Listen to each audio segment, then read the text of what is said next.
Hello students, welcome to our channel Major Coaching Academy. I am your physics mentor युवराज। आज मैं class 12 का physics का chapter यहाँ पर डिस्कस करूँगा। जैसे कि हमारा नाम है यहाँ पर इलेक्ट्रिक चार्ज एंड फील्ड। देखिए इस चैप्टर में बहुत सारी बातें हैं, ठीक है। तो इस चैप्टर के केवल main derivations and main formulas हम यहाँ पर डिस्कस करेंगे। तो चलिए इसको शुरू करते हैं।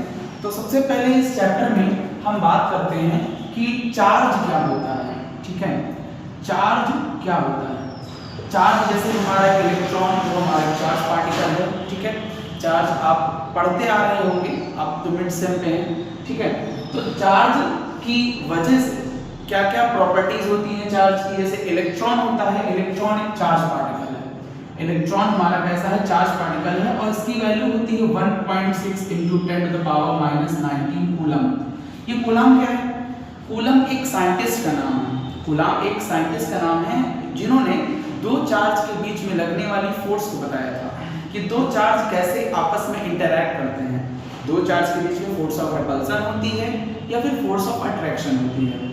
तो यहाँ पर जैसे इलेक्ट्रॉन है, ये नेगेटिव चार्ज होता है। हम बचपन से पढ़ते आ रहे हैं चार्ज दो तरह के होते हैं, पॉजिटिव एंड नेगेटिव चार्ज होते हैं, ठीक है। तो अब यहाँ पर जो चार्ज होता है उसके बारे में आपको ज़्यादा यहाँ पर मैं बताऊंगा नहीं। मैं आपको कूलम लॉ पे ले चलता हूँ कि हमारे एग्जाम में कूलम्स लॉ ही ज़्यादा पूछा जाता है। तो कूलम्स लॉ देखते हैं क्या होता है। कूलम्स लॉ हमको बताता है कि दो चार्ज के बीच में जो फोर्स लगती है वो क्या होता है। कूलम्स लॉ, कूलम्स एक साइंटिस्ट हैं, इन्होंने दो चार्ज के बीच में फोर्स कैसे लगती है इसको यहाँ पर डिस्क्राइब किया था। इन्होंने बताया था कि हमारे पास अगर एक चार्ज ऐसे है और यहाँ पर दूसरा चार्ज ऐसे है, ये मान लेते हैं Q1 है, ये मान लेते हैं Q2 है, ठीक है।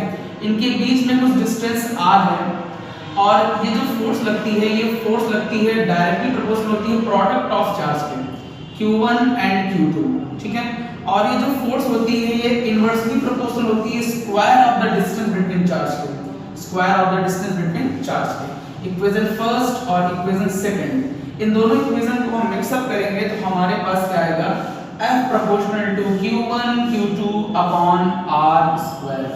बच्चों जब प्रोपोर्शनैलिटी हटाते हैं तो हमको पता है कांस्टेंट अराइज होता है और वो कांस्टेंट यहाँ पर होगा कूलम कांस्टेंट। देखेंगे यहाँ पर जो कूलम कांस्टेंट होता है उसको कैसे यहाँ पर बोलते हैं? कूलम कांस्टेंट यहाँ पर K बोलते हैं, K Q1 Q2 upon R²। ये जो K Q1 Q2 upon R² आया है इसको जरा देखो ध्यान से। ये कह रहा है कि दो चार्ज के बीच में जो फोर्स लगेगी वो कितनी होगी। ये जो K है इसको बोलते हैं कूलम कांस्टेंट, कूलम्स कांस्टेंट बोलते हैं। कूलम कांस्टेंट की वैल्यू होती है 9 × 10⁹। इसकी यूनिट भी होगी, कूलम कांस्टेंट यूनिट निकालना है न्यूटन मीटर स्क्वायर पर coulomb square, newton metre square पर कूलम स्क्वायर, ठीक है। डायमेंशन आप यहाँ से निकाल सकते हैं जो भी होगा। और K की वैल्यू यहाँ पर हम लोग निकालते हैं, बोलते हैं 1/4πε0। ये एप्सिलॉन नॉट क्या होता है? एप्सिलॉन नॉट होता है परमिटिविटी। परमिटिविटी क्या होता है कि किसी भी मीडियम में अगर चार्ज रखा है तो उस चार्ज में फोर्स ऑफ अट्रैक्शन और फोर्स ऑफ रिपल्सन कितना होगा ये डिसाइड करेगा हमारा एप्सिलॉन नॉट। ये जो एप्सिलॉन नॉट होता है इसके बारे में आपको बताते हैं। एप्सिलॉन नॉट इसकी वैल्यू होती है 8.85 × 10⁻⁻12 coulomb square upon newton metre square, ठीक है। ये जो परमिटिविटी ऑफ मीडियम है इसको बोलते हैं permittivity of medium, permittivity of medium. ये परमिटिविटी ऑफ मीडियम होता है ये एयर का लिखा होगा। ये किसका है? ये एयर का है, एयर या फिर वैक्यूम का है, एयर या फिर वैक्यूम का ही परमिटिविटी, ठीक है। ये जो है परमिटिविटी होती है हर एक मटेरियल की अलग अलग होती है। जैसे ऑयल में अगर देखेंगे तो ऑयल की अलग परमिटिविटी होती है, वाटर में देखेंगे तो वाटर की अलग परमिटिविटी होती है। यानी चार्ज को अगर एयर में रखेंगे तो फोर्स उनके बीच में जो लग रही है वो दूसरी होगी, और अगर इसको हम लोग किसी और सब्सटेंस में रखेंगे तो वहां पर फोर्स दूसरी होगी। इसी की वजह से हम लोग रिलेटिव परमिटिविटी एक टर्म आता है उसे पढ़ते हैं। रिलेटिव परमिटिविटी क्या होता है मैं आपको बता देता हूं। ये होता है एप्सिलॉन r = एप्सिलॉन m/एप्सिलॉन नॉट। एप्सिलॉन r अपॉन यहाँ सॉरी क्या होता है epsilon R relative permittivity is equal to permittivity of medium upon permittivity of air. ठीक है, ये क्या होता है, ये मीडियम की परमिटिविटी होती है और ये क्या होता है, ये परमिटिविटी होती है एयर की, किसकी होती है, एयर की। ये रिलेटिव परमिटिविटी, यहाँ से किसी भी मीडियम की हम परमिटिविटी निकाल सकते हैं। तो अब आगे हम आपको ले चलते हैं, यहाँ तक कूलम्स लॉ था, इसके कुछ न्यूमेरिकल्स होते हैं और इनकी कुछ बातें हैं कि कूलम्स लॉ सेंट्रल फोर्स होती है। ठीक है, ये न्यूटन्स थर्ड लॉ को ओबे करता है, यानी F12 is equal to minus of F21। ठीक है, न्यूटन्स थर्ड लॉ को क्या करता है, ओबे करता है। और भी बातें हैं इसमें, तो अब हम आगे वाले टॉपिक पर बढ़ते हैं। यहाँ पर अगला टॉपिक हमारा होगा सुपरपोजिशन ऑफ चार्ज, यानी कि हमारे पास दो चार्ज होते हैं, तो दो चार्ज के बीच में कूलम फोर्स लगती है। ठीक है, जैसे दो चार्ज रखे हुए तो इनके बीच में कूलम फोर्स लगेगी। हमारे पास ये चार्ज है, इसके ऊपर इसे मान लेते हैं पॉजिटिव है, ये भी पॉजिटिव है, तो इसके ऊपर ऐसे फोर्स लगेगी, इसके ऊपर ऐसे फोर्स लगेगी। ठीक है, तो यहाँ पर अगर दो पॉजिटिव चार्ज है तो फोर्स ऑफ रिपल्सन होगा। अगर एक पॉजिटिव और एक नेगेटिव चार्ज होगा, पॉजिटिव और एक नेगेटिव चार्ज होगा, तो इसके ऊपर फोर्स ऐसे लगेगी, इसके ऊपर फोर्स ऐसे लगेगी। ठीक है, यहाँ पर फोर्स ऑफ अट्रैक्शन होगा, यहाँ पर फोर्स ऑफ रिपल्सन होगा। ये तो दो चार्ज की बात है। जब दो चार्ज होता है तो कूलम्स लॉ लगाते हैं। ठीक है, लेकिन अगर मल्टीपल चार्ज हो तो क्या करेंगे, मल्टीपल चार्ज होने का मतलब यानी कि हमारे पास 3 4 4 4 5 चार्ज होंगे, तब वहां पर क्या लगाएंगे, तो जरा देखेंगे। उसके लिए हम लोग पढ़ते हैं, उसके लिए पढ़ते हैं हम लोग सुपरपोजिशन ऑफ चार्ज। हालांकि कूलम्स का एप्लीकेशन ही है, ठीक है, सुपरपोजिशन ऑफ चार्ज। जरा देखते हैं, इसको शॉर्ट में देख लेते हैं, समझ लेते हैं क्या होता है सुपरपोजिशन ऑफ चार्ज।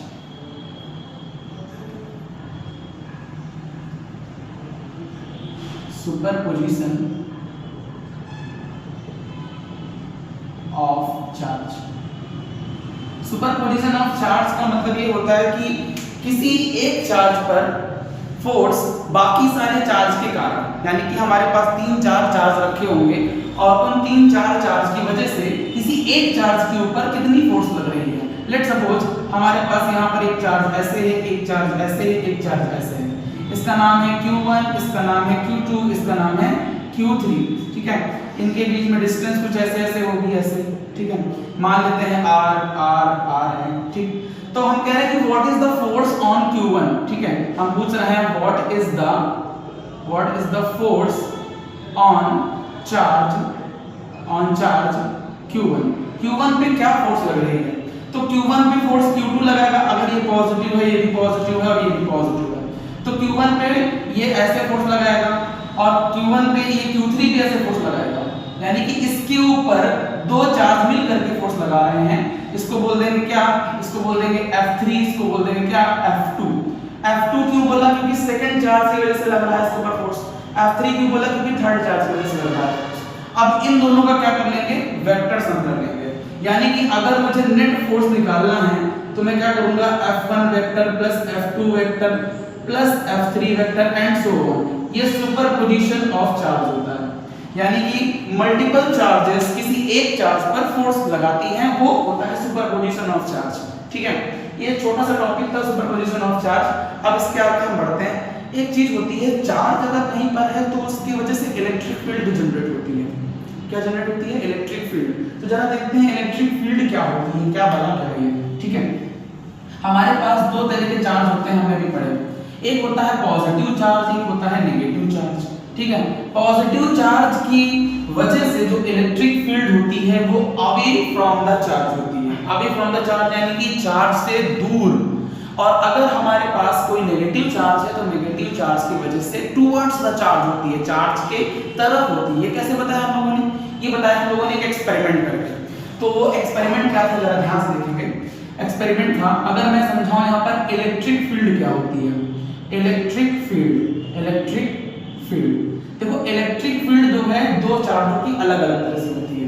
हमने बताया अभी पॉजिटिव चार्ज की वजह से electric field away from the charge होगी, कुछ ऐसे। पॉजिटिव चार्ज की वजह से अवे फ्रॉम द चार्ज होगी, और नेगेटिव चार्ज की वजह से टुवर्ड्स द चार्ज होगी, टुवर्ड्स द चार्ज, कुछ ऐसे चार्ज की तरफ आएगा। हमने इसको कैसे बताया, जरा ध्यान से देखिए। हमने इसको बताया कि जो अगर हम किसी चार्ज के आसपास एक टेस्ट चार्ज रख देंगे। टेस्ट चार्ज क्या होता है, छोटा सा चार्ज जिसकी खुद की कोई फील्ड नहीं होती है। ठीक है, वो एक इमेजिनरी चार्ज होता है, एक हाइपोथेटिकल चार्ज होता है। तो अगर हम यहाँ पर हमारे पास पॉजिटिव चार्ज है और पॉजिटिव चार्ज से इलेक्ट्रिक फील्ड पता नहीं कैसे, हमें नहीं पता, हम बताएंगे कैसे होती है, ठीक है। तो जरा देखो कैसे होती है। हमने यहाँ पर रखा है टेस्ट चार्ज, छोटा सा चार्ज, ठीक है। टेस्ट चार्ज की खुद की कोई फील्ड नहीं होती, हाइपोथेटिकल होता है, ठीक, इमेजिनरी चार्ज होता है। हमने यहाँ पर रखा और हमने देखा और सुनो, टेस्ट चार्ज पॉजिटिव भी होता है, ठीक है। तो ये पॉजिटिव है, पॉजिटिव, तो पॉजिटिव में क्या होता है, रिपल्सन होता है। इसके ऊपर फोर्स इधर की तरफ लगेगी, इसके ऊपर फोर्स इधर तरफ लगेगी, मतलब कि इसमें ये कंफर्म है कि जो फील्ड होंगी वो पॉजिटिव चार्ज से अवे होंगी। हमने ओरिजिन बनाया एक टेस्ट चार्ज को, टेस्ट चार्ज जिधर की तरफ भाग रहा है उधर की तरफ उसकी फील्ड है, यानी पॉजिटिव चार्ज की तरफ रखा, पॉजिटिव चार्ज के आसपास रखा, तो हमने देखा कि ये इधर भाग रहा है, तो हमने कह दिया कि जो हमारा पॉजिटिव चार्ज है इससे क्या होगा, अवे होगा, अवे फ्रॉम द चार्ज होगा, फील्ड जो होगी वो क्या होगी, अवे फ्रॉम द चार्ज होगी। और हमने अगर यहाँ पर कोई टेस्ट चार्ज रख दिया ऐसे, यहाँ पर कोई टेस्ट चार्ज रख दिया कुछ, ये हमारे पास Q0, ठीक है, हमने देखा इसके ऊपर फोर्स इधर की तरफ लगेगी, भाई दो चार्ज है तो कूलम फोर्स लगेगी। कूलम फोर्स क्या है भाई, F = K Q1 Q2 upon R², इसके ऊपर कूलम फोर्स लगेगी और जो इधर की तरफ है। अब इसका मोशन इधर की तरफ हो रहा है, टुवर्ड्स द चार्ज है, इसका मतलब ये है कि इस पे जो फोर्स लग रही है वो टुवर्ड्स द चार्ज है, तो इसकी फील्ड भी कैसी होगी, टुवर्ड्स द चार्ज होगी, है ना। तो अगर नेगेटिव चार्ज है, नेगेटिव चार्ज के आसपास कहीं पर टेस्ट चार्ज रखा हुआ है, तो उसके ऊपर जो फोर्स लगेगी वो टुवर्ड्स द चार्ज होगी। टुवर्ड्स द चार्ज होने का मतलब क्या है, फील्ड उसकी तरफ ही है, ठीक है। अब समझेंगे ध्यान से और आगे। अब इलेक्ट्रिक फील्ड समझ गए हैं, अब समझेंगे इलेक्ट्रिक फील्ड इंटेंसिटी क्या होती है। इलेक्ट्रिक फील्ड इंटेंसिटी बताता हूं, ठीक है। इलेक्ट्रिक फील्ड इंटेंसिटी देखिएगा, इलेक्ट्रिक फील्ड इंटेंसिटी, इंटेंसिटी का मतलब क्या है, इंटेंसिटी मतलब कि अच्छा, जैसे कि कहते हैं कि उसकी तीव्रता यानी कि उसकी क्षमता, पोटेंशियल की नहीं है, पोटेंशियल में बात नहीं कर रहा हूं, मैं कह रहा हूं इंटेंसिटी मतलब कि उसकी वैल्यू क्या है, ठीक है। जैसे कि मान लीजिए कोई बल्ब जल रहा है, उस बल्ब के जितना करीब रहेंगे उतना ज्यादा उस बल्ब की रोशनी होगी, बल्ब से दूर चले जाएंगे बल्ब की रोशनी घटती जाती है, इसका मतलब बल्ब की इंटेंसिटी घटती जाती है। बात समझ में आ गई होगी। जैसे कि मान लीजिए सन है, सन के जितना करीब रहेंगे हम उतनी ज्यादा उसकी इंटेंसिटी होगी और हमें वो फील भी होगा, और सन से जितना दूर होंगे उतना ज्यादा उसकी कम इंटेंसिटी होगी, यानी चार्ज की जो फील्ड है। अच्छा समझेंगे इलेक्ट्रिक फील्ड होती क्या है। इलेक्ट्रिक फील्ड जो होती है इमेजिनरी फील्ड लाइंस होती है, ऐसा कोई चीज एग्जिस्ट नहीं करता है। जैसे ग्रेविटेशनल फील्ड आपने क्लास 11 में पढ़ा होगा, ठीक है। अभी आगे मैग्नेटिक फील्ड भी पढ़ेंगे, क्लास 10th में आपने मैग्नेटिक फील्ड के बारे में थोड़ा बहुत पढ़ा होगा। जैसे हमारा नेगेटिव चार्ज सॉरी पॉजिटिव हमारे पास नॉर्थ पोल और साउथ पोल होते हैं, नॉर्थ पोल से मैग्नेटिक फील्ड लाइंस निकलती हैं और साउथ पोल की तरफ जाती हैं। तो फील्ड लाइंस क्या होती है, फील्ड लाइंस एक इमेजिनरी लाइंस होती हैं जो कि हमें दिखती नहीं है, ठीक है। तो किसी भी चार्ज के आसपास, किसी भी चार्ज के आसपास क्या जनरेट होता है, इमेजिनरी फील्ड जनरेट होता है, उसे इलेक्ट्रिक फील्ड कहते हैं।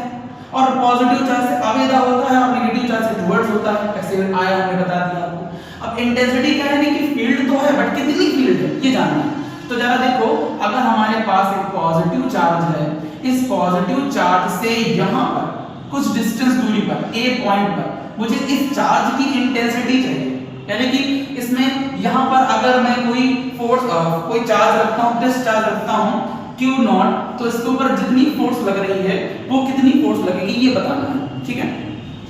तो इलेक्ट्रिक फील्ड इंटेंसिटी का फॉर्मूला होता है E = F/Q0,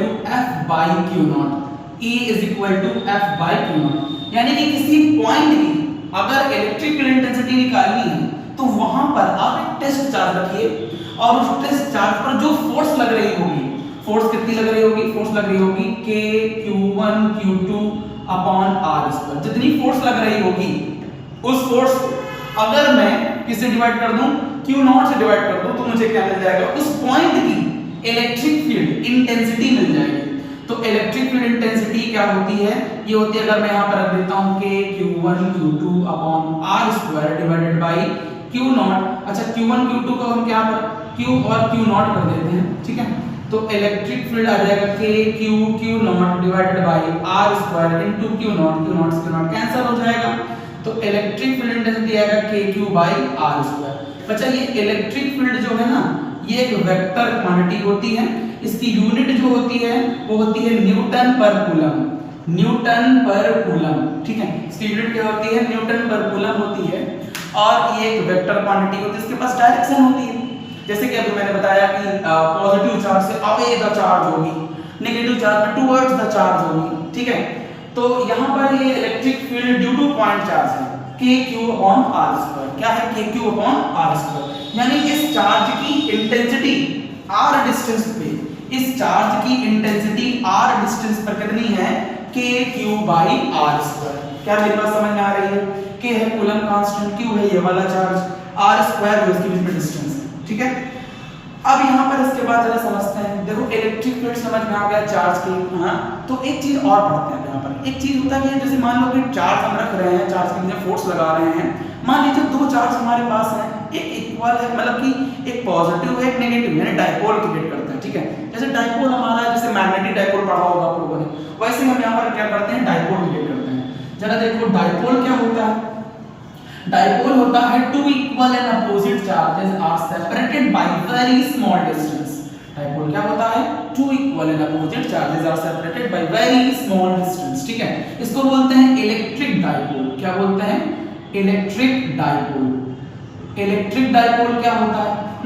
इलेक्ट्रिक डाइपोल मैंने क्या बोला अभी? मैंने बोला two equal and opposite charges, two equal and opposite charges, opposite charges are separated by very small distance, very small distance। यानी कि दो इक्वल और अपोजिट चार्जेस को एक छोटे से स्मॉल डिस्टेंस में रख दो। एक हमारे पास पॉजिटिव है और एक हमारे पास नेगेटिव, ठीक है। ये डाइपोल बन गया, ठीक। यहाँ पर क्या है? प्लस का Q है, यहाँ पर क्या है? माइनस का Q है, माइनस का Q है। और इनके बीच में जो डिस्टेंस होती है L यहाँ से यहाँ तक होती है और L यहाँ से यहाँ तक होती है, यानी 2L डिस्टेंस होती है पूरी, ठीक है। ये डाइपोल होता है हमारा। इलेक्ट्रिक डाइपोल क्या है? Two small charge are separated by very small distance is known as electric dipole. अब इसमें एक चीज और है, इलेक्ट्रिक डाइपोल मोमेंट क्या होता है, ठीक है। अब समझाते हैं आपको इलेक्ट्रिक डाइपोल मोमेंट। जरा देखो, थोड़ा सा इंपॉर्टेंट हो जाएगा ये। Electric dipole moment, dipole moment, electric dipole moment बच्चा ये क्या होता है? ये एक फिजिकल क्वांटिटी है, ठीक है। जैसे कि हमारा मोमेंटम होता है, जैसे हमारा काइनेटिक एनर्जी होता है, वैसे इलेक्ट्रिक डाइपोल मोमेंट एक फिजिकल क्वांटिटी है। और इस फिजिकल क्वांटिटी को हम कहते हैं कि हमारे पास एक पॉजिटिव चार्ज है, एक नेगेटिव चार्ज है। एक कहे हमारे पास एक डाइपोल है, ये इनके बीच की डिस्टेंस क्या है? 12 है। इनके बीच की डिस्टेंस 12 है। यहाँ पर प्लस का Q है, यहाँ पर माइनस का Q है। तो जो इलेक्ट्रिक डाइपोल मोमेंट है ये होता है P vector is equal to होता है Q into 12। ये इलेक्ट्रिक डाइपोल मोमेंट कहता है it is the product of one magnitude of charge and distance between both charge. यानी कि हमारे पास जो एक चार्ज है वो उठा लो और जो दोनों चार्ज के बीच में डिस्टेंस है उसको उठा लो, दोनों को मल्टीप्लाई कर दो, तो हमारे पास क्या आ जाएगा? इलेक्ट्रिक डाइपोल मोमेंट आ जाएगा। और ये फिजिकल क्वांटिटी है इसलिए वेक्टर लगाया मैंने। इसके पास डायरेक्शन भी होना चाहिए। डायरेक्शन किधर होगा? नेगेटिव से पॉजिटिव। भाई इलेक्ट्रिकल किधर होती है? पॉजिटिव से नेगेटिव। तो हमारे पास डाइपोल मोमेंट की डायरेक्शन किधर होगी? नेगेटिव से पॉजिटिव। तो इसका जो डायरेक्शन होगा, डायरेक्शन ऑफ डाइपोल मोमेंट, यानी कि इस P का डायरेक्शन जो होगा, डायरेक्शन वो किधर होगा? Negative to positive, negative to positive direction होता है इलेक्ट्रिक डाइपोल मोमेंट का। अब डाइपोल पढ़ा, डाइपोल होता है two equal and opposite charges separated by very small distance. और डाइपोल मोमेंट पढ़ा कि P into 2QL होता है। P वेक्टर है, ठीक है। P से डिनोट करते हैं इसको, Q यानी one magnitude of charge and distance between both charge, ठीक है। तो ये डाइपोल मोमेंट हो गया। अब पढ़ते हैं कि इस डाइपोल की वजह से क्या इलेक्ट्रिक फील्ड होती है इसके एक्सियल पर, इसके इक्वेटोरियल पर, ठीक है। तो समझेंगे ध्यान से। Electric field due to dipole, electric field due to dipole, ठीक है। आइए electric field due to dipole पढ़ते हैं, ठीक है। बहुत ही इंपॉर्टेंट और बहुत ही interesting topic, electric field due to dipole.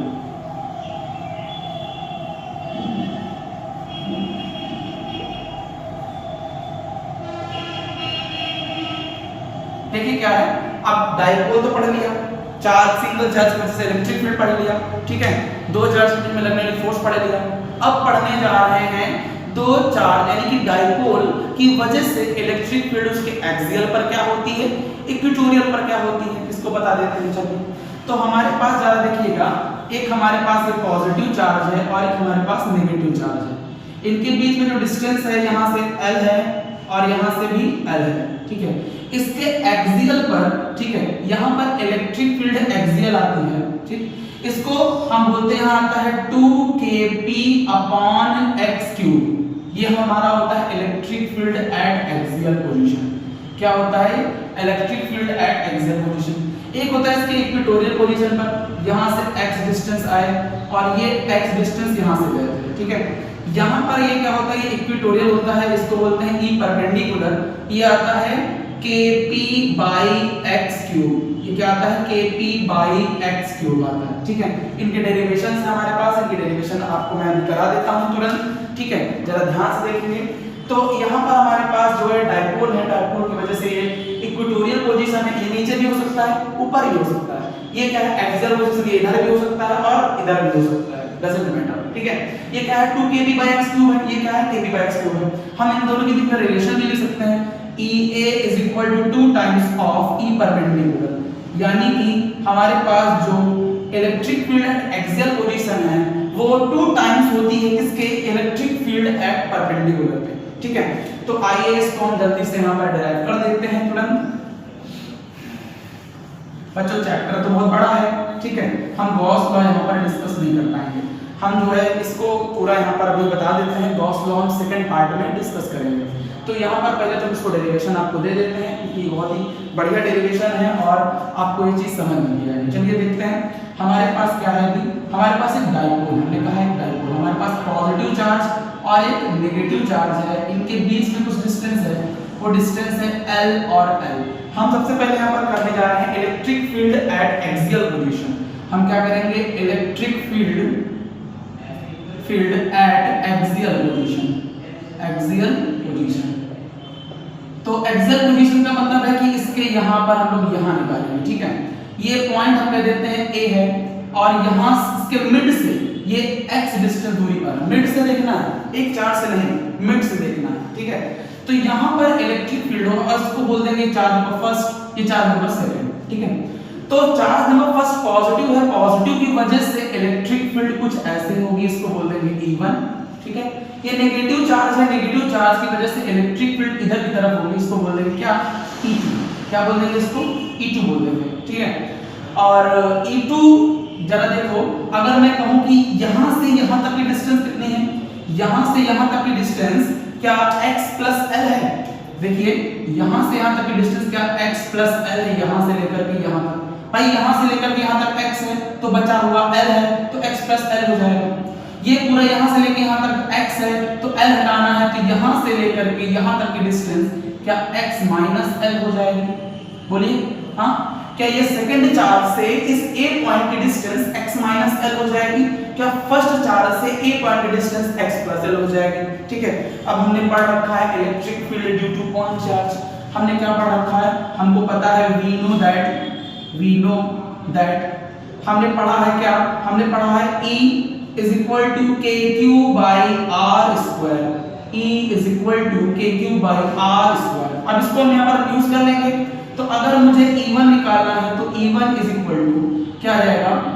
यहाँ आएगा E, यहाँ आएगा kq/r² की जगह पर यहाँ पर क्या है? x + L का होल स्क्वायर, x + L का होल स्क्वायर आ जाएगा। E1 आ गया हमारे पास, ठीक है। और अगर मैं E2 निकालता हूँ तो E2 = क्या आएगा? E2 आएगा kq/, E2 से कितना डिस्टेंस है A पॉइंट का? x - L। कितना है? x - L का होल स्क्वायर। ये हमारे पास E2 आ गया। अच्छा आप कहेंगे नेगेटिव चार्ज है तो नेगेटिव क्यों नहीं लगाया? नेगेटिव क्यों नहीं लगाया? क्योंकि यहाँ पर इलेक्ट्रिक फील्ड वेक्टर क्वांटिटी है और वेक्टर क्वांटिटी में हम लोग यहाँ पर साइन नहीं रखते हैं, साइन पोटेंशियल में रखा जाता है, यहाँ नहीं रखा जाता, क्योंकि हमने डायरेक्शन दिखा दी। E1 हमारा इधर है, E2 हमारा इधर, हमने डायरेक्शन दिखा दी, इस वजह से हम यहाँ पर नेगेटिव साइन नहीं लगाते। अच्छा एक बात बताइए, एक वेक्टर इस साइड है, एक वेक्टर इस साइड है, दोनों वेक्टर अपोजिट है, तो क्या करना चाहिए, वेक्टर सम कर देते हैं। तो जरा देखो वेक्टर सम कैसे करेंगे, ये बताओ। बड़ा कौन होगा दोनों में से, बड़ा E2 होगा, छोटा कौन होगा, E1 होगा। तो मुझे अगर यहाँ पर निकालना होगा कि बताना है कि E नेट कितना होगा, E net is equal to, हम लोग क्या करेंगे, दोनों अपोजिट चाहे तो वेक्टर सम लगा दें। हम लोग ये कर सकते हैं कि R square is equal to A square plus B square plus 2AB cos theta, चाहे ये लगा दे, थीटा की जगह 180 रख देंगे, आराम से आंसर आ जाएगा। लेकिन चाहे तो ये कर लें कि E2 बड़ा होगा और E1 छोटा होगा। क्यों बड़ा होगा, क्योंकि ए पॉइंट सेकंड चार्ज के करीब है, सेकंड चार्ज करीब यानी कि इसकी डिस्टेंस कम है, डिस्टेंस कम है तो इसकी इंटेंसिटी ज्यादा होगी। तो अगर मुझे E नेट निकालना है तो मैं क्या करूंगा, E2 माइनस E1 कर दूंगा, ठीक है, E2 माइनस E1, माइनस क्यों किया, क्योंकि अपोजिट है। So E net is equal to, E2 की वैल्यू क्या बताइए, E2 की वैल्यू है KQ upon x minus l का होल स्क्वायर और minus KQ upon x plus l का होल स्क्वायर। अब यहाँ पर जो चीज कॉमन है उसको बाहर ले लेते हैं। देखिए यहाँ पर क्या है, E net is equal to, यहाँ पर KQ कॉमन है और अंदर बचा 1 अपॉन x माइनस l का whole square, x minus l का होल स्क्वायर माइनस अपॉन में क्या बचा, x प्लस l का होल स्क्वायर। ठीक है, ये हमारे पास आ चुका है। अब इसको हम लोग आगे सॉल्व करेंगे। देखिए कैसे करेंगे इसको आगे सॉल्व। यहाँ एक काम करिए, एलसीएम ले लीजिए, यहाँ पर एलसीएम ले लीजिए। देखो कैसे करेंगे, E net is equal to KQ और यहाँ पर क्या करेंगे, एलसीएम ले लेंगे तो x प्लस l का होल स्क्वायर क्रॉस मल्टीप्लाई कर रहा हूँ माइनस x माइनस l का whole square divided by x minus l का होल स्क्वायर और x प्लस l का होल स्क्वायर। अब एक काम करते हैं, ऊपर जो होल स्क्वायर आपको दिख रहे हैं उसको एक्सपैंड कर देंगे। क्या कर देंगे, इसको एक्सपैंड कर देंगे। तो अब इसको यहाँ से हमें आगे करने के लिए यहाँ पर इसको मैं इरेज करता हूँ, ठीक है। तो यहाँ पर इसको इरेज करने के बाद मैं इसको आगे यहाँ पर कंटिन्यू करता हूँ। जरा देखो क्या होगा, हमारे पास एक्सप्रेशन है, हम इस एक्सप्रेशन को आगे उठा लेते हैं। हमारे पास आया है E net is equal to KQ और यहाँ पर है हमारे पास x प्लस l का होल स्क्वायर और माइनस x माइनस l का whole square divided by x minus l का होल स्क्वायर और x प्लस l का होल स्क्वायर। ऊपर होल स्क्वायर एक्सपेंड कर देंगे तो आएगा KQ और यहाँ बचेगा x square plus l square minus यहाँ आएगा x square minus x square a plus b का होल स्क्वायर लगाओ, a square plus b square plus 2xl minus यहाँ पर क्या जाएगा, यहाँ आ जाएगा x square plus l square minus 2xl आएगा। ठीक है, ये ऐसे कर दिया, मैंने बड़ा ब्रैकेट बंद कर दिया। अपॉन देखो, ये देखो a माइनस b और a plus b, a minus b का whole square a plus b का होल स्क्वायर, तो लिख देंगे a square minus b square का होल स्क्वायर। नहीं समझ में आया, ये a माइनस b और a प्लस b का होल स्क्वायर लिखा हुआ है, a माइनस b का स्क्वायर a प्लस b का होल स्क्वायर। तो ये फार्मूला है हमारे पास कि a square plus a square minus b square का हम लोग होल स्क्वायर लिख सकते हैं यहाँ पर। तो अब जरा देखो, यहाँ पर आ जाएगा KQ और यहाँ आएगा x square plus l square plus 2xl minus x square minus l square plus 2xl। तो यहाँ पर क्या आ जाएगा हमारे पास, जरा देखो, यहाँ पर नीचे हमारे पास तो वही रहेगा x square minus l square का होल स्क्वायर। x स्क्वायर से x स्क्वायर मर जाएगा, l स्क्वायर से l स्क्वायर मर जाएगा, ऊपर आ जाएगा कितना 4xl। तो यहाँ पर क्या जाएगा KQ और ऊपर आ गया 4xl divided by x square minus l square का होल स्क्वायर। अब अच्छा बताओ, 4 को क्या मैं 2 into 2 लिख सकता हूँ, 2 to the 4 होता है तो लिख सकता हूँ आराम से। तो यहाँ पर लिख दूंगा 2 to the 4। तो यहाँ पर क्या जाएगा, यहाँ लिखूंगा 2ql साथ में कर लेंगे और यहाँ पर k बाहर कर देते हैं इनटू 2x कर देंगे। कोई दिक्कत, हमने इसको 2 into 2 लिख लिया तो 2ql को साफ कर लिया और 2x को अलग कर दिया मैंने और डिवाइडेड बाय क्या कर देंगे बताइए, यहाँ पर x square minus l square का होल स्क्वायर। हमने ऐसा क्यों किया, क्योंकि बच्चा हमको पता है कि 2ql क्या होता है। 2ql क्या होता है, ये p होता है क्या, ये डायपोल मोमेंट है। p क्या होता है, डायपोल मोमेंट, मतलब कि 2 equivalent position separate by small distance dipole है। तो one magnitude of charge and distance between both charge, यानी एक चार्ज और डिस्टेंस बिटवीन बोथ चार्ज कितना है, 12 है। तो यहाँ पर हम इसको क्या रख देंगे, p रख देंगे। तो यहाँ पर हमारे पास क्या आ जाएगा, यहाँ हमारे पास आएगा E net is equal to, यहाँ पर क्या आ जाएगा KP into 2x divided by x square minus l square का होल स्क्वायर। ये हमारे पास एक्सप्रेशन आ चुका है, ठीक है। अब इसके आगे जो हम करेंगे वो केस करेंगे। देखो केस क्या होगा कि हम कहेंगे x बहुत बड़ा है, x जो है बहुत बड़ा है किससे, l से, क्योंकि भाई स्मॉल चार्जेस हैं, उनके बीच में डिस्टेंस बहुत कम है। तो यहाँ पर क्या होगा कि जो डिस्टेंस होगा वो बहुत ही ज्यादा होगा, यानी कि जो आपने ये जो x ले रखा है यहाँ से लेके यहाँ तक, इसकी वैल्यू बहुत ज्यादा होगी, ठीक है। तो और l बहुत छोटा होगा, तो अगर छोटा है l तो उसका स्क्वायर है तो और छोटा हो जाएगा। 0.2 का स्क्वायर करोगे तो कितना है 0.4, तो वो तो और छोटा हो गया ना। तो यानी कि अगर ये हम क्या करेंगे यहाँ पर कि x बहुत बड़ा है l बहुत छोटा है, तो यहाँ पर एक केस बनाएंगे। हम बोलेंगे, हम यहाँ पर बोल देंगे कि हमारे पास जो एक्सप्रेशन आया है, हमारे पास आया है E net is equal to 2kp x divided by x square minus l square का होल स्क्वायर। अब यहाँ पर क्या करना है मुझे, यहाँ पर x जो है बहुत बड़ा है, बहुत ज्यादा बड़ा है, मच ग्रेटर देन l, ठीक है। x बहुत बड़ा होगा तो हम लिख देंगे E net is equal to, यहाँ पर आएगा 2kpx अपॉन, अच्छा ध्यान से सुनना भाई, l नीचे वाला ही नेगलेक्ट होगा, यहाँ पर मत सोचना कि यहाँ वाला l नेगलेक्ट करना है, ठीक है। नीचे वाला है क्योंकि उसका स्क्वायर और उसका भी स्क्वायर है, ठीक है। देखो स्क्वायर लगा है और उसका भी होल स्क्वायर लगा है, तो यहाँ पर क्या जाएगा x की पावर 4 आ जाएगा, x की पावर 4 आएगा, x से x कैंसिल हो गया, तो E net कितना आ जाएगा 2kp अपॉन x क्यूब। हमारे पास में क्या आ गया है, electric field at axial position आ गया है, electric field at axial position. इसका आप चाहे स्क्रीनशॉट ले लीजिए और मैं इसके बाद आपको बताऊंगा electric field due to dipole at its equatorial position. Axial तो मैंने बता दिया, ठीक है। तो अब मैं आपको बताऊंगा यहाँ पर electric field due to equatorial position. इसको एक नाम से और जाना जाता है, इसको एक्सियल पोजीशन जाना जाता है, इसको कहते हैं ब्रॉड ऑन पोजीशन, या नहीं, ये तो एंड ऑन पोजीशन कहते हैं इसको। ब्रॉड ऑन पोजीशन तो परपेंडिकुलर वाले को कहते हैं, इसको एंड ऑन पोजीशन के नाम से भी कभी-कभी बोर्ड परीक्षा में पूछ दिया जाता है। आइए अब यहाँ पर करते हैं electric field due to dipole at its equatorial position, ठीक है। हटाता हूं इसको।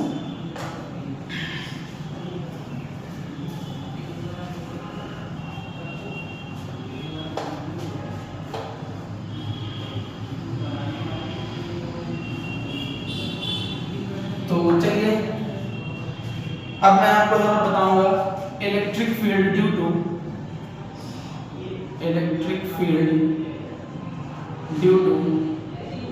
डाइपोल एट इट्स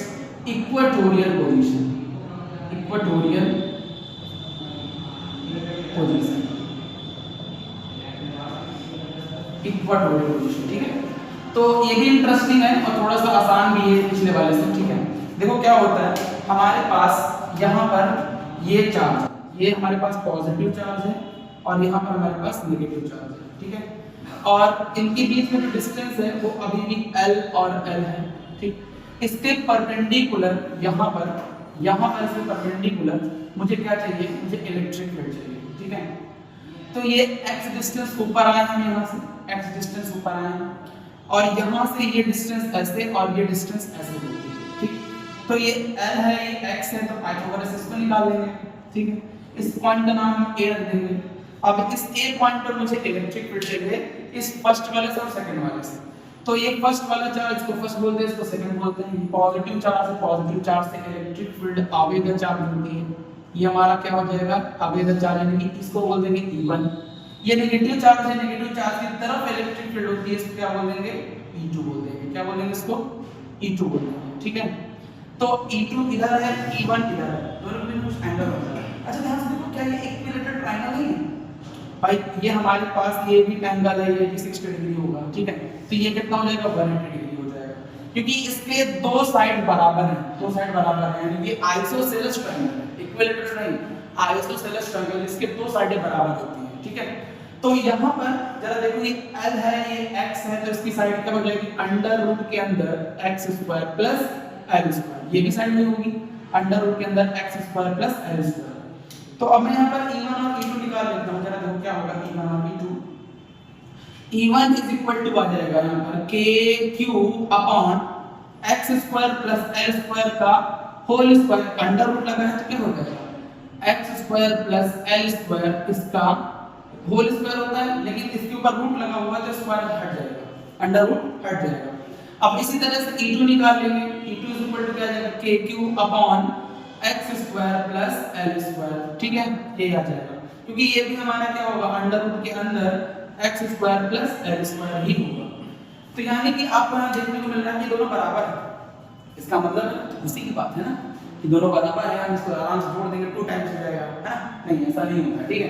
देखो क्या होगा यहाँ पर हम यहाँ पर वेक्टर सम करते हैं इन दोनों का, तो इन दोनों को वेक्टर सम जब हम करेंगे इनके बीच में एंगल देखो कितना है, एंगल अगर ये थीटा है ये थीटा है तो ये कितना होगा 2 थीटा होगा, है ना, अगर ये 60 ये 60 तो ये 120 होगा। तो इसको हम लोग वेक्टर सम से सॉल्व करेंगे। एक काम करते हैं, इस पार्ट को, इस इतने पार्ट को मैं निकाल करके मैं यहाँ लगाने जा रहा हूँ। जरा देखो हमने क्या बोला, हमारे पास क्या है ये E1 है, ठीक है, और इधर की तरफ हमारे पास क्या है ये E2 है, और यहाँ पर कुछ एंगल है वो भी 2 थीटा है, हमने बताया कि 2 थीटा है। तो एक काम करते हैं, इसको मैं रिजॉल्व करता हूँ, इसको मैं क्या करूँगा रिजॉल्व करूँगा। E2 को रिजॉल्व करो, इधर की तरफ क्या आएगा E2 cos थीटा आएगा, क्या आएगा E2 cos थीटा। E1 को इधर रिजॉल्व करो, क्या आएगा E1 cos थीटा आएगा, E1 cos थीटा, यानी E2 E1 cos थीटा आ रहा है। और इसको नीचे की तरफ रिजॉल्व करेंगे, इसको अगर मैं नीचे की तरफ रिजॉल्व करूंगा इस तरह से, तो इधर क्या आएगा E2 sin थीटा आएगा, इधर क्या आएगा बताओ बोलो, ये आ जाएगा E2 E1 cos E1 sin theta आएगा, ठीक है। तो E1 sin theta E2 sin theta तो कैंसिल हो जाएगा, एक दूसरे को कैंसिल कर देंगे, ठीक है। तो यहाँ पर E2 cos थीटा और E1 cos थीटा दोनों एक ही साइड है, ये तो प्लस हो जाएंगे ना। तो यानी मुझे अगर नेट इलेक्ट्रिक फील्ड चाहिए, E नेट, तो मैं क्या करूंगा E1 cos theta plus E2 cos theta, और हमको जैसे दिख रहा है कि मैग्नीट्यूड में E1 बराबर है मैग्नीट्यूड में E2 के, डायरेक्शन भले अलग है, मैग्नीट्यूड तो बराबर है। तो हम लोग यहाँ पर क्या लिख सकते हैं, हम लिख सकते हैं यहाँ पर E cos theta plus E cos theta, हम यहाँ लिख देंगे 2E cos थीटा, क्या लिख देंगे 2E cos थीटा लिख देंगे। अब यहाँ पर जो E की वैल्यू है उसको पुट कर दो, आराम से आंसर आ जाएगा, ठीक है। तो जरा देखो क्या आएगा भाई, देखो यहाँ पर ये थीटा एंगल है, ये भी थीटा एंगल है, इसको थीटा की तरफ मोड़ा मैंने तो E1 cos theta, E2 cos theta, और इसको ले आया तो E1 cos थीटा, ठीक है। दोनों एक ही डायरेक्शन में, तो दोनों को जोड़ दो, E1 cos theta E2 cos theta, E1 E2 magnitude में बराबर है तो E लिख दिया 2E cos थीटा हो गया, इसमें कोई दिक्कत वाली बात नहीं है। तो अब आगे देखो जरा ध्यान से, हम यहाँ पर क्या बोलेंगे, अगर मैं यहाँ पर क्या करता हूँ कि इसको मैं आगे की तरफ देखो, हम इसको यहाँ क्या करेंगे E net is equal to, यहाँ पर हमारे पास क्या आ गया है 2E cos थीटा, ठीक है।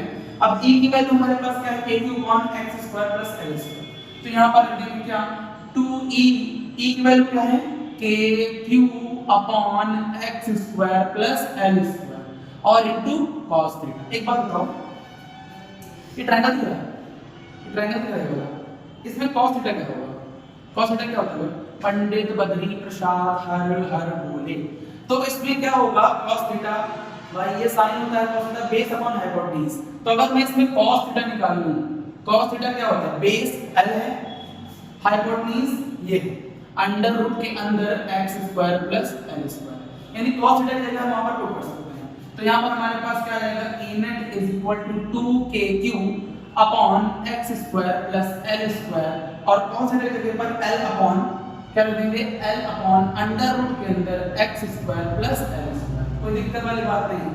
हम चाहते तो वेक्टर सम भी कर देते, हमने ये वाला फार्मूला भी लिख रखा है, हम चाहते तो ये फार्मूला लगा देते, आराम से आ जाता उससे भी, ठीक है, कोई दिक्कत नहीं है, इससे भी आ जाएगा, हमने वेक्टर रिजॉल्व कर दिया।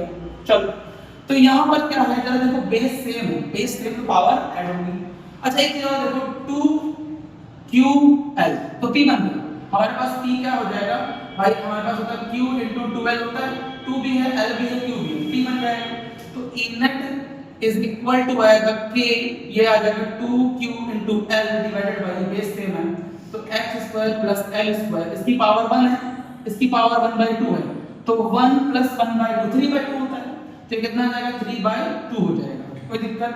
अब ये E net is equal to या KP upon x square plus L square की पावर 3/2, हमारे पास एक्सप्रेशन अब इसके बाद जो हम करेंगे वो केस रहेगा, ठीक है, यानी कि x बहुत बड़ा होगा l से, x जो है बहुत बड़ा होगा l से, x is much much much much much greater than l। भाई दिख रहा है l बहुत छोटा होगा भाई, ठीक है, और l एंगस्ट्रॉम में होता है, बहुत छोटा होता है, और ये जो है x मीटर्स में होगा, सेंटीमीटर्स में होगा, ठीक है। तो यहाँ पर क्या करेंगे हम, ये जो l है इसको नेगलेक्ट कर देंगे, तो हमारे पास आएगा E net is equal to kp upon, जब ये आ जाएगा x क्यूब आ जाएगा, क्या आ जाएगा x क्यूब। जरा ध्यान से देखो, अगर l हट जाएगा तो x स्क्वायर की पावर 3/2 है, 2 से 2 कैंसिल हो जाएगा, तो E net is equal to kp upon x cube हो जाएगा। क्या मेरी बात समझ में आ गई आप लोगों को? बिल्कुल क्लियर है ये टॉपिक। स्क्रीन पॉज करके इसको जो है आप स्क्रीनशॉट ले सकते हैं।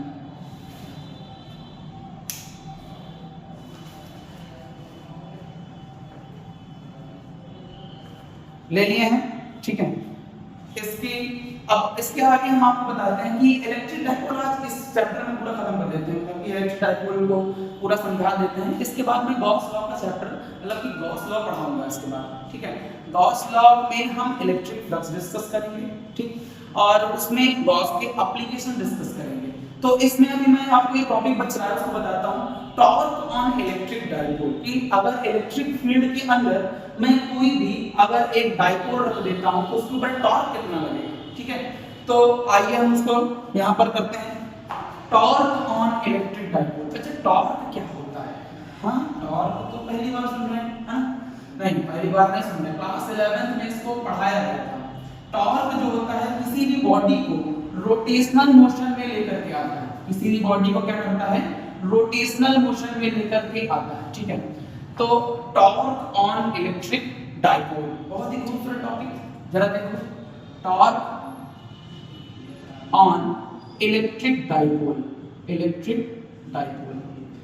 Torque on electric dipole. देखो क्या होता है, जब किसी भी इलेक्ट्रिक डाइपोल अगर हम इलेक्ट्रिक फील्ड के अंदर रहते हैं तब उसके साथ क्या होगा वो देखने जा रहे हैं। देखो एक्सपेरिमेंट्स करते रहते हैं, ठीक है, फिजिक्स पूरा एक्सपेरिमेंट बेस्ड है। तो यहाँ पर अगर हमारे पास क्या है, हमारे पास यहाँ पर ये इलेक्ट्रिक फील्ड है, ये यूनिफॉर्म इलेक्ट्रिक फील्ड है, ठीक है। यूनिफॉर्म इलेक्ट्रिक फील्ड के अंदर अगर हम किसी डाइपोल को रख देंगे, ये हमारे पास यूनिफॉर्म इलेक्ट्रिक फील्ड है, अगर हम इस इलेक्ट्रिक फील्ड में किसी डाइपोल को रख देंगे तो क्या होगा, तो देखो क्या होगा, ये मैंने डाइपोल कुछ ऐसा रख दिया, यहाँ पर हमारे पास क्या है, यहाँ पर हमारे पास है पॉजिटिव चार्ज, यहाँ पर हमारे पास है नेगेटिव चार्ज, ये नेगेटिव चार्ज है, ये पॉजिटिव चार्ज है, ये डाइपोल का मिड है, ये इसका L है, ये भी इसका L है। तो बच्चा देखो ध्यान से, अगर किसी चार्ज को अगर इलेक्ट्रिक फील्ड में रखा जाता है तो उसके ऊपर लगती है फोर्स, है ना। हमने पढ़ा था क्या, हमने पढ़ा था intensity E is equal to F by Q naught, यानी यहाँ से F इज इक्वल टू क्या, Q इनटू E लिख सकते हैं, या F is equal to Q naught into E लिख सकते हैं, यानी कि जो फोर्स लग रही है वो क्या लग रही है, चार्ज इनटू इलेक्ट्रिक फील्ड, ठीक है। तो इसके ऊपर फोर्स कुछ ऐसे लगेगी, क्यों, क्योंकि पॉजिटिव चार्ज से इलेक्ट्रिक फील्ड आ रही होगी, और पॉजिटिव में रिपल्सन होता है, तो इसके ऊपर जो फोर्स लगेगी वो क्या लगेगी, Q इनटू E लग जाएगी, है ना। इसके ऊपर फोर्स कैसे लगेगी, वो ऐसे लगेगी, ये क्या होगा, F equal to Q into E, ये हो जाएगा, इसमें कोई डाउट नहीं है, है ना। तो जरा देखो ध्यान से, अगर किसी डाइपोल पर इस तरह से फोर्स लग रही है तो क्या ये रोटेट नहीं करेगा, ऐसे इतना ऐसे करेगा, देखो जो फोर्स लग रही है ये फोर्स का लाइन ऑफ एक्शन सेम नहीं है, जैसे मान लीजिए मार्क कर है, इसके ऊपर फोर्स ये ऐसे मैंने रखा हुआ, तो इसके ऊपर फोर्स ऐसे लग रही है, इसके ऊपर फोर्स ऐसे लग रही है, तो ये ऐसे घूमने लगेगा, यानी कि जो टॉर्क होता है ये एक फोर्स होती है जो सर्कुलर मोशन में बॉडी को लेकर के आती है, ठीक है। अगर कोई बॉडी सर्कुलर मोशन परफॉर्म कर रही है तो उसके पीछे जो रिस्पांसिबल है वो टॉर्क है। देखिए टॉर्क हम अपने लाइफ में, हम अपने डेली लाइफ में हमेशा इस्तेमाल करते हैं, किसी बॉटल को खोलने में, हैंड पंप चलाने में, किसी टैप को खोलने में, वहां पर भी टॉर्क लगता है। टॉर्क का जो फार्मूला होता है, टॉर्क का जो फार्मूला होता है ये होता है R क्रॉस F, क्या होता है, R क्रॉस F, ये देखो क्रॉस प्रोडक्ट है, ये क्या है, क्रॉस प्रोडक्ट है, ठीक है, यानी फोर्स इनटू परपेंडिकुलर डिस्टेंस तो सब लोग जानते हैं, लेकिन इसका मतलब क्या है, ये बॉडी को रोटेशनल मोशन में लेकर के आता है, ये बॉडी को रोटेशनल मोशन में लेकर के कैसे आता है, क्योंकि इसके ऊपर जो फोर्स लग रही होती है वो कपल फोर्स होती है, इसको बोलते हैं क्या, कपल फोर्स, यानी कि जिस फोर्स का लाइन ऑफ एक्शन सेम नहीं होता है उसे हम कपल फोर्स कहते हैं। ठीक है, यहाँ पर हमारे पास डायपोल है, एक फोर्स इधर लग रही है, एक फोर्स इधर लग रही है, इसको क्या बोलेंगे हम? कपल फोर्स बोलेंगे। ठीक है, तो यहाँ पर ये जो टॉर्क समझाते हैं आपको और टॉर्क के बारे में। टॉर्क का जो फॉर्मूला है वो R into F होता है, यानी इसको हम बोल सकते हैं torque is equal to RF sin theta. भाई क्रॉस प्रोडक्ट है, अगर क्रॉस प्रोडक्ट हटेगा तो क्या आएगा? sin थीटा आएगा। ठीक है, sin थीटा आएगा यहाँ पर। जरा ध्यान से देखो sin थीटा क्या है। अगर मैं F sin थीटा की बात करूं तो ये परपेंडिकुलर डिस्टेंस होती है। ठीक है, अगर मैं R sin थीटा की बात करता हूं तो ये क्या होता है? परपेंडिकुलर डिस्टेंस, यानी परपेंडिकुलर कहने वाला कि R और F में परपेंडिकुलर, यानी कि हमारे पास ये कोई भी एक ऑब्जेक्ट है, यहाँ से ये पाइवेटेड है, हमने फोर्स ऐसे लगा दी, फोर्स ऐसे लगा दी तो R ही हो जाएगा। R और F में क्या है? देखो यहाँ पर परपेंडिकुलर है, तो R और F में परपेंडिकुलर जब होगा तो sin थीटा कितना होगा? 90 डिग्री। और 90 डिग्री का मतलब क्या है? 90 डिग्री मतलब है 1। ठीक है, तो यहाँ पर हम डायरेक्ट लिख देते हैं R into F परपेंडिकुलर। ठीक है, तो अब समझेंगे ध्यान से इसमें क्या होता है। देखिए क्या होगा कि अगर किसी डायपोल को रखेंगे तो इसके ऊपर फोर्स इधर लगेगी, इसको इधर फोर्स लगेगी। ठीक है, तो अब इसके ऊपर इधर फोर्स लग रही है तो इसका परपेंडिकुलर डिस्टेंस कुछ ये होना चाहिए, है ना? तो इसका परपेंडिकुलर डिस्टेंस ये होना चाहिए। तो हमारे पास ये L है, थीटा एंगल पे रखा हुआ है। ठीक है, ये L है। अगर इस L को मैं इधर लेके आऊंगा तो L cos थीटा आएगा, अगर इस L को इधर ले जाऊंगा तो L sin थीटा आएगा। तो इधर कितना आएगा? L sin थीटा ऐसे आ जाएगा। और सिमिलरली ये वाला देखो, ये थीटा है तो ये भी थीटा होगा। ठीक है, तो L को इधर ले आऊंगा तो क्या आएगा? L sin थीटा, इधर ले आऊंगा तो L cos थीटा।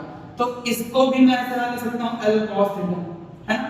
तो L cos थीटा क्या है? इस फोर्स की परपेंडिकुलर डिस्टेंस ये हो जाएगी, इस फोर्स की परपेंडिकुलर डिस्टेंस ये हो जाएगी। क्या मेरी बात समझ में आ रही है? ठीक है, तो इसकी वजह से टॉर्क जनरेट होगा और इसकी वजह से भी टॉर्क जनरेट होगा। तो अगर मैं लिखना चाहूं तो τ1 is equal to force into L sin theta. क्या लिख सकता हूं मैं? चीज बताइए, फोर्स इनटू परपेंडिकुलर डिस्टेंस। हमारे पास जो टॉर्क का फार्मूला है फोर्स इनटू परपेंडिकुलर डिस्टेंस। ठीक है, ये फार्मूला होता है। τ1 की जगह पर हम कह सकते हैं force into L sin theta. भाई फोर्स इधर लग रही है, परपेंडिकुलर डिस्टेंस ये है। अब इसकी वजह से क्या लिख सकते हैं? τ2, तो τ2 इज इक्वल टू क्या आएगा? FL sin theta. ये दिया है, जरा ध्यान से देखो, ये हमारे पास है L sin theta is the perpendicular distance. भाई कैसे है? ये हमारे पास ये L है, L को इधर ले आओगे, रिजॉल्व करोगे वेक्टर से तो क्या आएगा? L cos theta, L sin theta. L sin theta को हम यहां पर पैरेलल शिफ्ट करके यहां लगा दिए L sin थीटा। अब L sin थीटा ऐसे है और फोर्स ऐसे है। देखो force into perpendicular distance, force इधर है, परपेंडिकुलर डिस्टेंस ऊपर है, तो यहां पर क्या आ जाएगा? इसके लिए आ जाएगा।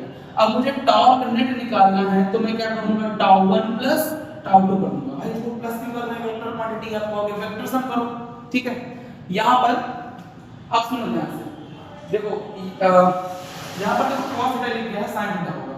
ठीक है, गलती से लिख दिया यहां पर L sin थीटा होगा। ठीक है, तो देखो क्या है, अब कह रहे हैं कि इसको जो प्लस कर रहे हैं हम लोग, तो प्लस क्यों कर रहे हैं? क्योंकि ये एक ही सिस्टम से जुड़ा हुआ है। देखो एक ही डायपोल है, दोनों चार्ज एक दूसरे से जुड़े हुए हैं। ठीक है, तो ये ऐसे ऐसे होगा, तो हम इसकी वजह से और इसकी वजह से जो टॉर्क बन रहा है उनको जोड़ देंगे डायरेक्ट। तो यहाँ पर क्या आता है? Torque net is equal to τ1 क्या हो जाएगा बताओ? τ1 हो जाएगा FL sin थीटा और τ2 क्या हो जाएगा? FL sin theta. दोनों तो बराबर है ना? तो यहाँ पर आएगा 2FL sin theta, 2FL sin theta. और बच्चा F क्या है? F हमारा ये है, देखो ये QE होता है, F की जगह पर क्या रख देंगे? QE रख देंगे। तो torque net is equal to यहाँ आएगा 2 into Q into E और L sin थीटा। अब 2QL को साथ कर लेंगे, so torque net is equal to E into 2QL into L into Q और into sin theta.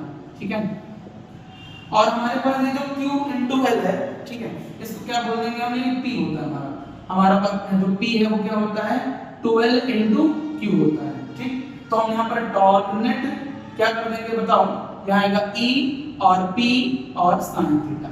sin theta is the angle between dipole moment and electric field. sin theta is the angle between dipole moment and electric field. वो किस बात है? इसके बारे में और बात करेंगे। जरा देखो, बताते हैं। हमारे पास क्या आया है? टॉर्क इज इक्वल टू हमारे पास आया है PE sin थीटा। क्या आया है? PE sin theta. ये एक वेक्टर क्वांटिटी है, जरा ध्यान से देखो, P भी वेक्टर क्वांटिटी है, E भी वेक्टर क्वांटिटी है। साइन थीटा क्या है? Sine theta is the angle between, ये क्या है? Angle between P and E, ठीक है, P एंड E के बीच का एंगल है। तो टॉर्क इज इक्वल टू ये हो जाएगा P cross E, P cross E, ठीक है, क्या हो जाएगा? P cross E, cross P नहीं होगा, P क्रॉस E होगा। जरा देखो P का डायरेक्शन किधर है? नेगेटिव से पॉजिटिव, नेगेटिव से पॉजिटिव P, और E का डायरेक्शन किधर है? अच्छा ऐसे नेगेटिव से पॉजिटिव ऐसे P है, नेगेटिव से पॉजिटिव, और P क्रॉस E करेंगे तो टॉर्क किधर है? अंदर। टॉर्क की डायरेक्शन किधर है? यहाँ पर अंदर, इनवर्ड। हमेशा P क्रॉस E करते हैं, अगर E क्रॉस P लिखोगे तो माइनस साइन आना पड़ेगा, ठीक है। अब ये मैक्सिमम कब होता है, मिनिमम कब होता है, यानी थीटा को आप वैल्यू कराएंगे, थीटा 90 डिग्री रख दोगे तो टॉर्क मैक्सिमम आ जाएगा, है ना, वो आ जाएगा कितना? PE आ जाएगा। अगर थीटा को तुम 0 डिग्री रख दोगे तो टॉर्क मिनिमम आ जाएगा, यानी कि क्या हो जाएगा? टॉर्क 0 हो जाएगा, ठीक। ये सब कंडीशंस हैं यहाँ पर। क्या ये बात समझ में आ गई आपको? हम यहाँ पर P क्रॉस E लिखते हैं, क्लियर है। टॉर्क के डायरेक्शन से निकालेंगे P cross E, right hand thumb rule लगाएंगे, ठीक है। आप इसको स्क्रीन पॉज करके इसका जो है स्क्रीनशॉट ले लीजिए और इसको ध्यान से नोट कर लीजिएगा, ठीक है। हाँ, स्क्रीनशॉट ले लिया।